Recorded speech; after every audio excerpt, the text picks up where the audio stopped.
Una de las maneras que tenemos para determinar la ley de rapidez o la ecuación cinética es obtenerla a partir de las concentraciones iniciales de los reactivos. O sea, preparamos experimentalmente, el procedimiento sería el siguiente: se preparan los reactivos con concentraciones conocidas y a partir de esas concentraciones iniciales también tenemos que tener alguna manera de determinar también experimentalmente cuál es la rapidez inicial de la reacción. O sea, todo en condiciones iniciales, concentraciones iniciales y rapidez instantánea, pero rapidez inicial. ¿Por qué se elige la concentración inicial y la rapidez inicial? Ahí hay motivos también, desde el punto de vista práctico, bastante de peso. Primero, que las concentraciones, si somos cuidadosos, podemos prepararlas con un grado de precisión muy grande. O sea, podemos preparar nuestras soluciones, por ejemplo, con una concentración molar conocida y confiable. Y además, una cosa que no vimos en el diagrama anterior, cuando hablamos del concepto de rapidez de reacción, que la concentración inicial, supongamos que esta es la concentración inicial del reactivo A, la curva puede tener una tendencia de este tipo, pero en lo que llamamos condiciones iniciales, sería un tramo muy pequeño de la curva. Podemos, con relativa confianza en esa aproximación, considerar que el comportamiento en esta zona de la gráfica fue lineal. Entonces, si bien formalmente no estamos determinando la rapidez instantánea, podemos considerar que en ese pequeño tramo la pendiente de este segmento de la curva es un segmento de recta y por lo tanto tiene una pendiente constante. Si dejamos que transcurra demasiado la reacción, ahí esa pendiente va a ir cambiando para distintos tiempos y ya los resultados van a ser menos confiables. O sea, todo esto requiere de un aparataje experimental ajustado. Por eso no es una técnica que utilicemos en el laboratorio. Los datos los vamos a obtener de experimentos en los que confiamos que fueron obtenidos por químicos en condiciones de trabajo más ajustadas a las ideales. Así que bueno, esto por ahora vamos a descartarlo. Y bueno, en esas condiciones supuestamente ideales tenemos una reacción de nuevo hipotética, porque la elegí primero para no darle complejidad al primer ejemplo. Después nos vamos a encontrar con ejemplos que son un poquito más complejos. Hipotética: 2 moles de reactivo A reaccionan con 3 del B para producir 2 moles de C. Acá tenemos ya los coeficientes estequiométricos, ya no le llamamos A minúsculo y B minúsculo, sino que ya le asignamos un determinado valor. Y ojo, también quedó un poco pendiente de lo que vimos anteriormente. No cedan a la tentación de atribuirle a la ecuación cinética, a la ley de rapidez, como órdenes de reacción los coeficientes estequiométricos. 2 es el coeficiente estequiométrico de A, 3 es el coeficiente estequiométrico de B. El orden de reacción no tiene por qué coincidir con el coeficiente estequiométrico. Es más, en general, el orden de reacción no coincide con el coeficiente estequiométrico. El coeficiente estequiométrico depende de cómo haya igualado la ecuación. O sea, van a mantener la misma relación, pero según la manera en que yo la haya igualado, los numeritos que vamos a poner como coeficientes van a ser diferentes. El orden de reacción no varía según la igualación de la ecuación. El orden de reacción le pertenece a cada uno de los reactivos en la reacción. Y solo se determina experimentalmente. No se puede deducir. Yo les puedo dar una ecuación igualada, o pueden ustedes igualarla por redox, con el método que quieran. Bueno, esa ecuación balanceada, igualada, no les dice en principio casi nada o nada, para ser un poco más terminantes, sobre los órdenes parciales de reacción. Algo nos dice, que lo vamos a ver cuando terminemos de ver este ejercicio de comienzo de tema. Bueno, y ahí tenemos un cuadro de datos experimentales que están divididos en experimentos, o sea, vamos a suponer que se hicieron 3 experimentos partiendo de las concentraciones iniciales respectivas para A y B, y de alguna manera se logró medir cuál era la rapidez de reacción en cada una de esas combinaciones de los reactivos A y B con las concentraciones determinadas. ¿Sí? Bueno, deliberadamente, como uno prepara las concentraciones de acuerdo a lo que quiere, si observan, vamos a ver que tenemos que para los experimentos 1 y 2, la concentración de A se mantuvo constante y la concentración de B se modificó, en este caso se duplicó. Y la rapidez de reacción se modificó también. En cambio, entre los experimentos 2 y 3, mantuvimos constante la concentración de B y se modificó la concentración de A. Voy a ampliar un poquito el cuadro porque capaz que no lo están viendo bien. Le hago un poco de zoom y lo repetimos un poquito.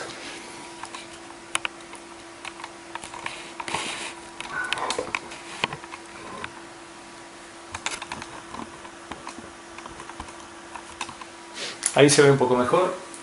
O sea, experimento 1 y experimento 2, mantenemos constante la concentración de A, modificamos la de B. Experimentos 2 y experimento 3, mantenemos constante la concentración de B y modificamos la de A. Y vemos cómo afecta en cada caso las modificaciones en la concentración de uno de los reactivos, manteniendo constante la del otro, a la rapidez de reacción. Vamos a volver a la imagen completa.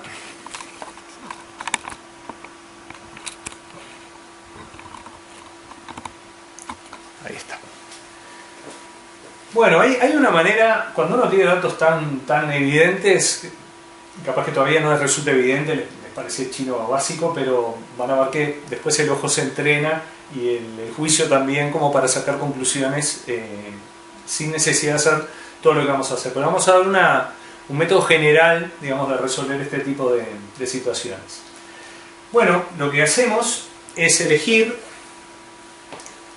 2 experimentos, por ejemplo el experimento 1 y el experimento 2, y en los que se mantenga constante una de las concentraciones. Acá no hay manera de no elegir alguno que se mantenga constante, porque todo se mantiene constante. Entonces, lo que nosotros buscamos es llegar, acuérdense cuál es el objetivo. Queremos llegar a una expresión de tipo rapidez de reacción igual a una constante multiplicada por la concentración de A elevado a la alfa por la concentración de B elevado a la beta, y bueno, hallar alfa, hallar beta y hallar el valor de la constante nos permite conocer la ley de rapidez y a partir de ahí poder calcular la rapidez de reacción para cualquier concentración, la haya considerado o no en mis experimentos. O sea, se obtiene una ley general para esa reacción en función de las concentraciones de los reactivos. Y nos faltó aclarar una cosa, acuérdense, esto siempre y cuando no se modifique la temperatura. O sea, todo esto vale si la temperatura permanece constante. Una temperatura dada que sea constante. Si cambia la temperatura, cambia todo. No cambia el orden. No cambia alfa, no cambia beta, pero cambia la constante. Entonces ya no podría comparar si en el experimento 2 lo hago a una temperatura mayor o menor que el experimento 1, por más que haya dejado fijas las concentraciones, ya los datos no me sirven para una comparación, porque en la rapidez de reacción ya no solo incidió la concentración de cada reactivo, sino que también incidió la temperatura. Así que bueno, queremos llegar a una expresión de este tipo y averiguar todos esos valores que tenemos ahora como incógnitas. Entonces, ¿qué hacemos? El procedimiento es bastante sencillo. Tomamos esos 2 experimentos, en principio el 1 y el 2, y planteamos la ley de rapidez sustituyendo los valores que aparecen, los valores experimentales en la ley de rapidez. O sea que para el experimento 1 tenemos la rapidez 1. La rapidez 1, vamos a ver, experimento 1. Y vamos a sustituirlo todo en la ley de rapidez. Tenemos rapidez 1, tenemos concentración de A1, concentración de B1. Nos quedaría 5,0 por 10 a la menos 2. Las unidades de concentración son mol por litro, molaridad, o sea, son concentraciones molares, y la rapidez de reacción sería en unidades de molaridad por unidad de tiempo. En este caso elegimos segundos. ¿Sí? Y la unidad de tiempo es variable, hay reacciones más lentas que no conviene medirlas en segundos, hay reacciones muy rápidas que utilizar el segundo sería utilizar una unidad demasiado grande. Acá en la resolución matemática, si bien lo más correcto es poner siempre las unidades, vamos a omitir las unidades. A mí en particular me interesa que las unidades aparezcan al final del ejercicio o en algún resultado relevante, no tanto en el cálculo porque a veces marean un poco y dificultan los cálculos. Así que bueno, esa es la rapidez 1, 5,0 por 10 a la menos 2. Esto es igual, la rapidez 1, a la constante, que desconozco, no sé cuánto vale esa constante, multiplicada por la concentración de A1, que es 0,10. Acá ya no pongo paréntesis rectos, porque ahora ya conozco el valor. O sea, el paréntesis recto es para decir qué es la concentración. Yo ya sé que estos son 0,10 moles por litro de A. Elevado al exponente, al orden de reacción, al orden parcial, que es alfa, que tampoco lo conozco. Multiplicado por la concentración de B en el experimento 1, 0,03 elevado a su orden parcial, que es beta, que también lo tengo que determinar. ¿Bien? Bueno, vamos al dato del experimento 2. El experimento 2 tiene una rapidez 2. Y esa rapidez 2 vale, me dice la letra, los datos, 1,0 por 10 a la menos 1. Y eso va a ser igual a una constante que va a ser la misma constante porque trabajamos a temperatura constante. Es la misma reacción a temperatura constante. La constante solo depende de la reacción y de la temperatura. Si la temperatura no se modifica y la reacción tampoco, la constante confiamos en que se comporta como su nombre lo indica. Es la misma constante multiplicada por 0,10, la concentración de A no cambió, elevado a la alfa, por 0,06 elevado a la beta. Bueno, ahora que tengo esto es, con lo que sé es lo que puedo decir, pero con los datos que elegí puedo seguir operando. Porque si yo divido ahora la expresión rapidez 1 sobre rapidez 2, o sea, hacemos vaya por acá, pasa división, fíjense que acá resulta que como la constante es la misma, perfectamente puedo dejar de considerarlo porque la igualdad se va a mantener independientemente de cuánto valga esa constante. Y lo mismo pasa con las concentraciones de A. O sea, 0,10 al alfa dividido 0,10 al alfa es 1, por lo tanto también lo puedo descartar en mi cálculo ulterior. No va a tener ninguna incidencia en el resultado final. ¿Qué hacemos? Trabajamos con los valores que nos quedaron. 5,0 por 10 a la menos 2 dividido 1,0 por 10 a la menos 1. Eso es igual a 0,03 a la beta dividido 0,06 a la beta. Y como ustedes en matemáticas son muy buenos, saben que eso es lo mismo que decir 0,03 dividido 0,06 elevado a la beta. ¿De acuerdo? Hasta ahí vamos bien. Bueno, la incógnita vieron que está ahí, es esa beta que tenemos que averiguar. Los demás son todos números con los que podemos operar. Y bueno, operemos.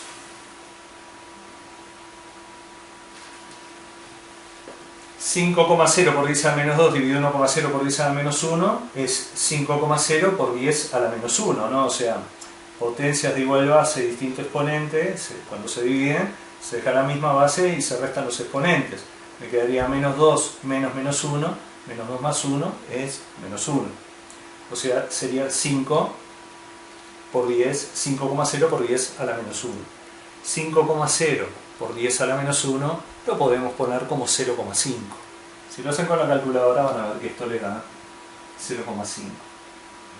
Si lo tienen en notación científica, se lo puede escribir como 5,0 o 5 por 10 a la menos 1. 0,5. 0,03 dividido 0,06. No hay duda que 0,03 es la mitad de 0,06. Así que eso me va a dar 0,5.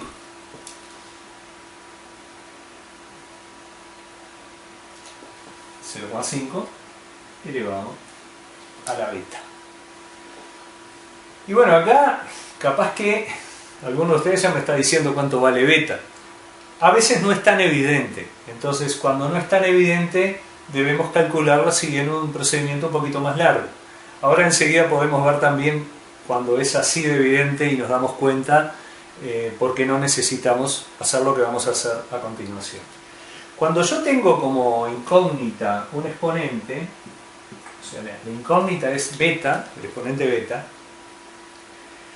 que es el orden de reacción, o sea, ahora lo estamos tratando como un exponente matemático, pero es el orden de reacción. Una buena estrategia para despejarlo es usar logaritmos. Yo no sé cómo se llevan con los logaritmos, pero son una herramienta maravillosa y vamos a estar todo el año utilizando logaritmos para distintas resoluciones de problemas. Así que, si no se llevan bien, van a empezar a llevarse bien a partir de ahora. Si yo tengo una igualdad y le aplico logaritmos a los dos términos de la igualdad, me va a quedar esto mismo. La igualdad se va a mantener. Voy a tener que el logaritmo de 0,5 es igual al logaritmo de... No importa la base, esto es logaritmo, con la calculadora usamos logaritmo en base 10, pero también puedo usar el logaritmo natural o neperiano, el ln, la otra teclita de la calculadora. Logaritmo de 0,5 a la beta.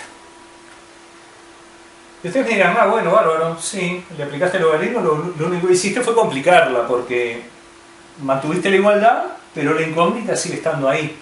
Pero, por si no se acuerdan, hay una propiedad de los logaritmos tremendamente útil. La propiedad de los logaritmos que dice que el logaritmo de a elevado a la x es igual a x multiplicado por el logaritmo de a. Esta es una propiedad de los logaritmos.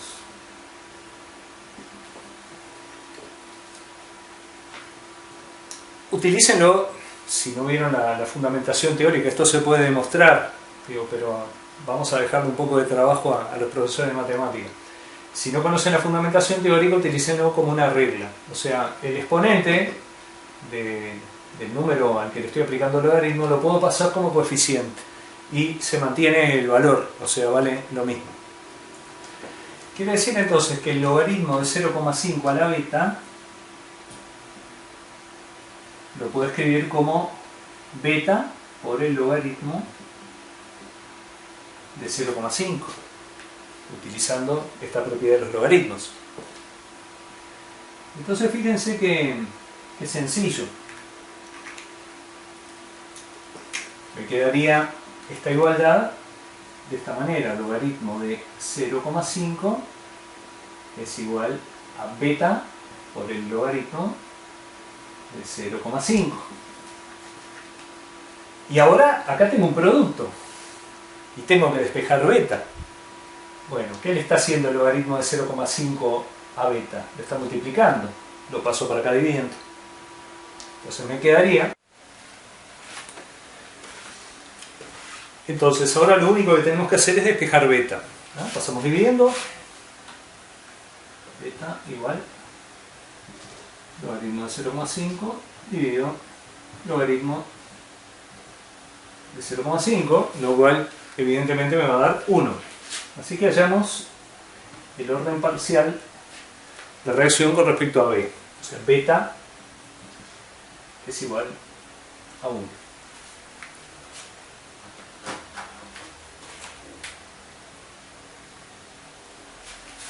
Ya tenemos una incógnita menos. Mirando el cuadro con los datos que tal cual aparecen acá, hubiera sido tal vez posible no tener que realizar todo este procedimiento largo y engorroso. Fíjense, lo que pasa es que no siempre los datos son tan obvios, pero fíjense lo que podrían haber hecho. Mantenemos constante la concentración de A en el experimento 1 y 2 y duplicamos la concentración de B. Quiere decir que lo que estamos estudiando es cómo afecta la concentración de B a la rapidez de reacción. ¿Y qué vemos que pasa? Cuando se duplica la concentración de B, se duplica la rapidez de reacción. Debemos suponer que si se triplica la concentración de B, se va a triplicar la rapidez de reacción. O sea, hay una reacción de proporcionalidad directa entre la concentración de B y la rapidez de reacción. Si la relación es de proporcionalidad directa, es lógico que el exponente sea 1, porque concentración de B elevada a 1 va a ser concentración de B. Quiere decir que la rapidez de reacción va a ser directamente proporcional a la concentración de B. Bueno, ahora nos queda pasar al segundo reactivo, al reactivo A, ver cómo la concentración de A afecta la rapidez de reacción. Yo les diría ahora que ustedes hicieran una pausa y trataran de aplicar este mismo procedimiento a hallar el efecto de la concentración de A, o sea, hallar alfa, hallar el orden parcial de reacción con respecto al reactivo A. Yo voy a seguir para adelante, el video no va a dar pausa, así que si quieren sacarse el gusto de resolverlo solos, háganlo. Yo sigo para adelante.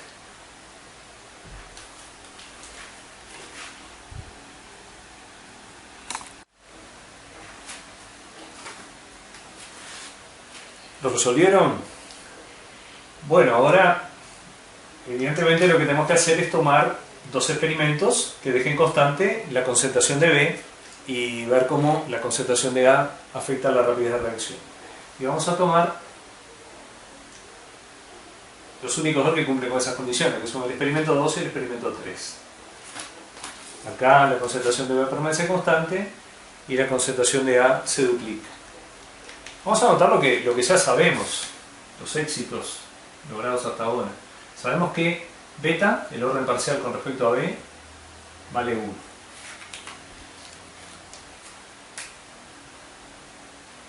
Y ahora vamos a tratar de averiguar qué es lo que pasa con el orden parcial de A. Hay una pista que si la aprovechamos acá resulta muy evidente y nos ahorra todo el trabajo que sigue, que igual lo vamos a plantear para fijar el procedimiento, ¿no? O sea, por un tema metodológico. Pero si ustedes se fijan, miren, permanece constante la concentración de B. La concentración de A se duplica. ¿Y qué le pasa a la rapidez? 1,0 por 10 a la menos 1 molar por segundo. 1,0 por 10 a la menos 1 molar por segundo. Dupliqué la concentración del reactivo A y no le pasó absolutamente nada a la rapidez de reacción. Se mantuvo idéntica que con una concentración de A la mitad. Esto da la pauta de que A no está afectando la rapidez de reacción. Su concentración no tiene efecto sobre la rapidez de reacción. ¿Y qué valor le asignarían a alfa si la concentración de A no afecta la rapidez de reacción?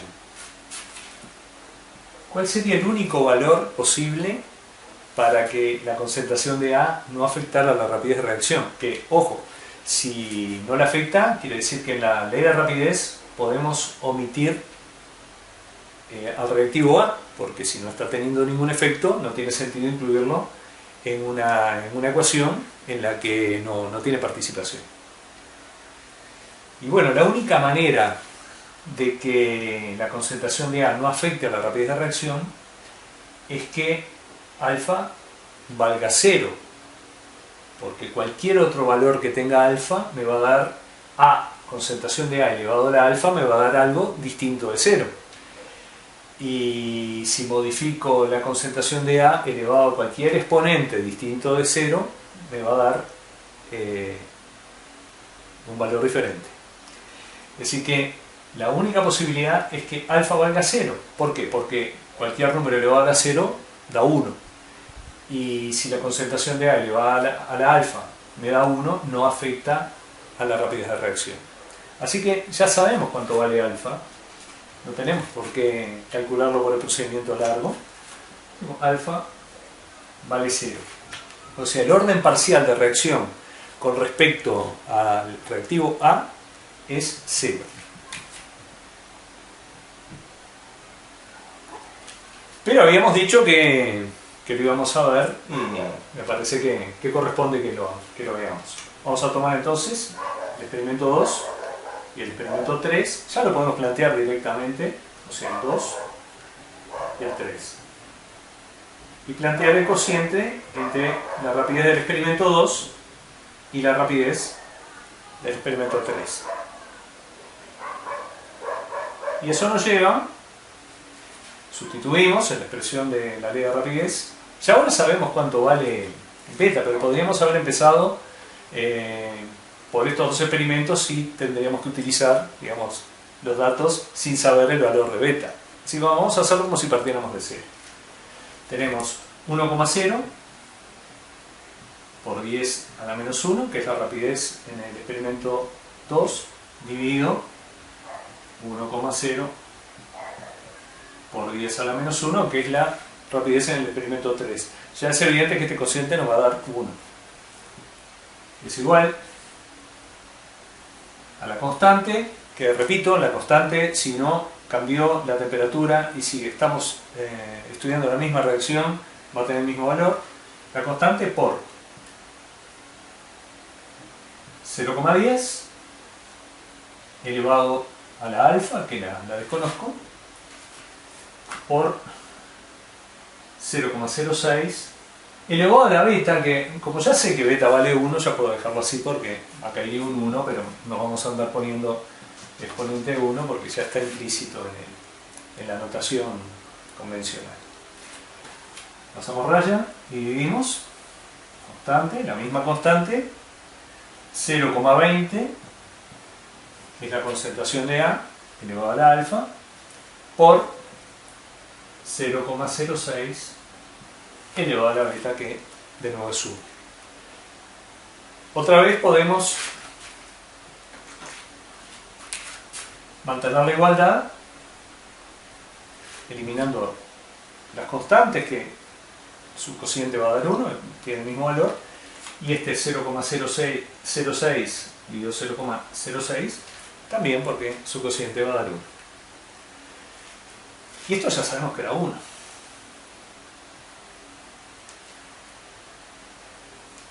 Entonces, ya lo podemos plantear directamente, ¿no? Decir, bueno, 1 va a ser igual a 0,10 dividido 0,20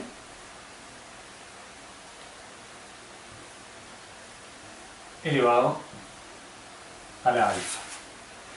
O sea, aquí si estoy un poco ágil con las matemáticas, termina el ejercicio. Por las dos vamos a plantear. Porque ¿cuánto tiene que valer alfa como exponente para que la base elevada al exponente de alfa me dé 1? No hay otra posibilidad, tiene que valer 0. Pero bueno, vamos a hacerlo como si no nos hubiéramos dado cuenta de eso que supuestamente sabemos. 1 es igual, 0,10 dividido 0,20 es 0,5. 0,5 elevado a la alfa. ¿Verdad? Aplicamos logaritmos. Logaritmo de 1 es igual al logaritmo de 0,5 a la alfa.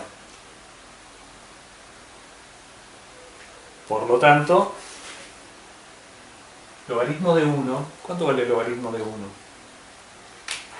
Logaritmo de 1, por ahí ven con la calculadora, si no se acuerdan, logaritmo de 1 vale 0.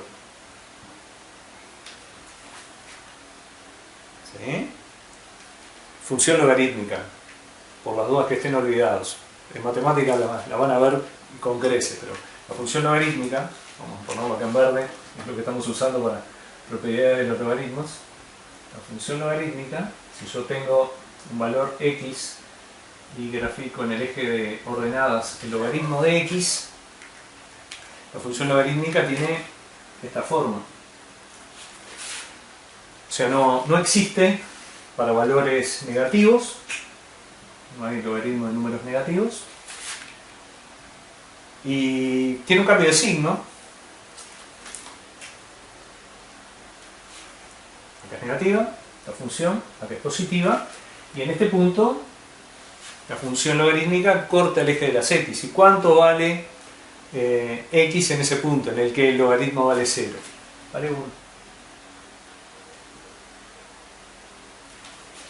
¿Sí? Digo, por las dudas, ya les sirve para matemático, para refrescar un poco las ideas. ¿Qué decía entonces? Que 0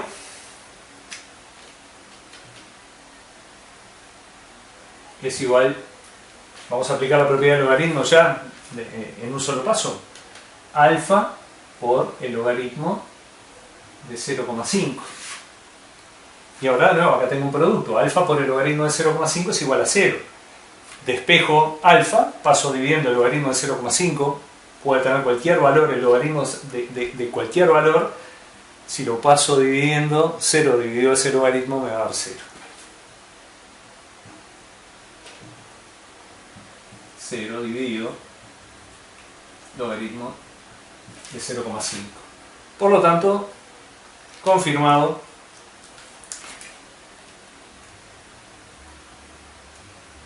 alfa vale 0.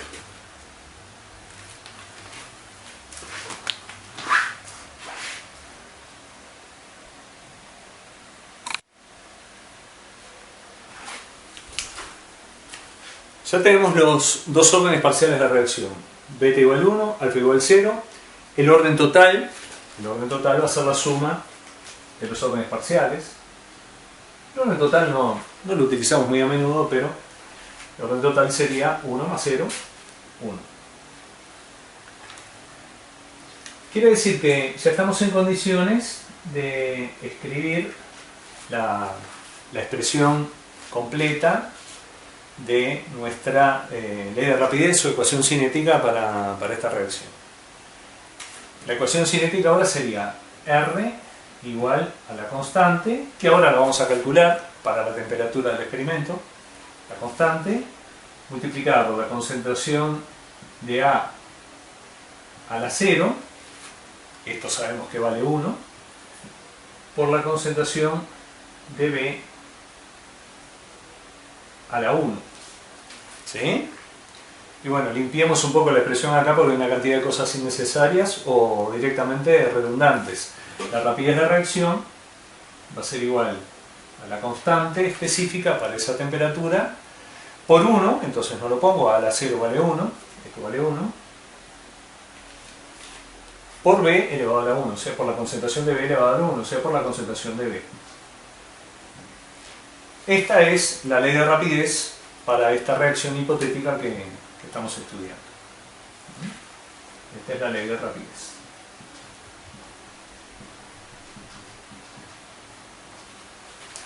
Así, purgada de todas las cosas innecesarias, quedaría así. Que miran, bueno, pero todavía no sé la constante. Bueno, ojo, el valor de la constante, yo puedo calcular cuál es la constante para esa temperatura utilizando esta expresión. Pero acuérdense que la constante puede cambiar. O sea que la ley de rapidez, independientemente de la temperatura, que va a determinar que las constantes sean diferentes, a distintas temperaturas, la ley de rapidez es esta. O sea, si lo que buscamos era llegar a la ley de rapidez, lo logramos y acá terminó nuestro trabajo. Pero parte típica de un ejercicio de cinética química es determine el valor de la constante específica. Y bueno, vamos a hacerlo.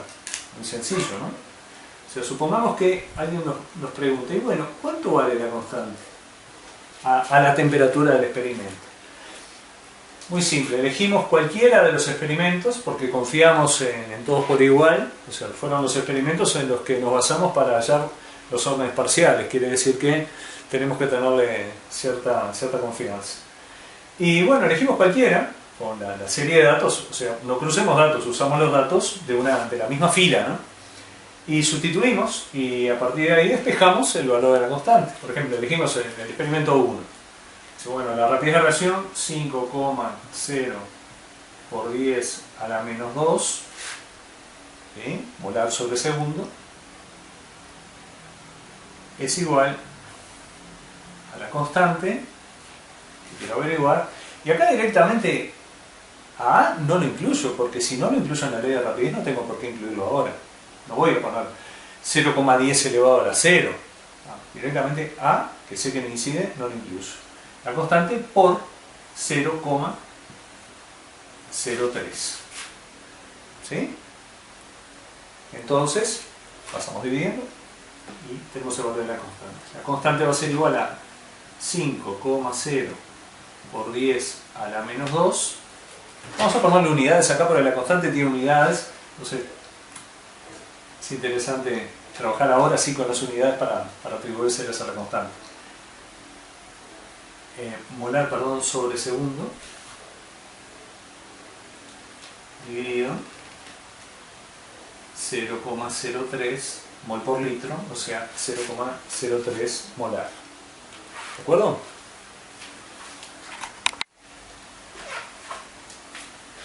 Bueno, si ya lo calcularon, calculadora mediante, no, esta sí que no es una cuenta que, por lo menos para mí hacerla mentalmente no es muy sencillo. Vamos a tener, el resultado es un número, es un periódico da 0,1666. Si trabajamos con cifras significativas, de la manera en que lo escribí, acá tengo solo una cifra significativa, tendría que reducirlo a 1 y tendría que expresarlo como 0,2. Vamos a dejarlo como 0,17.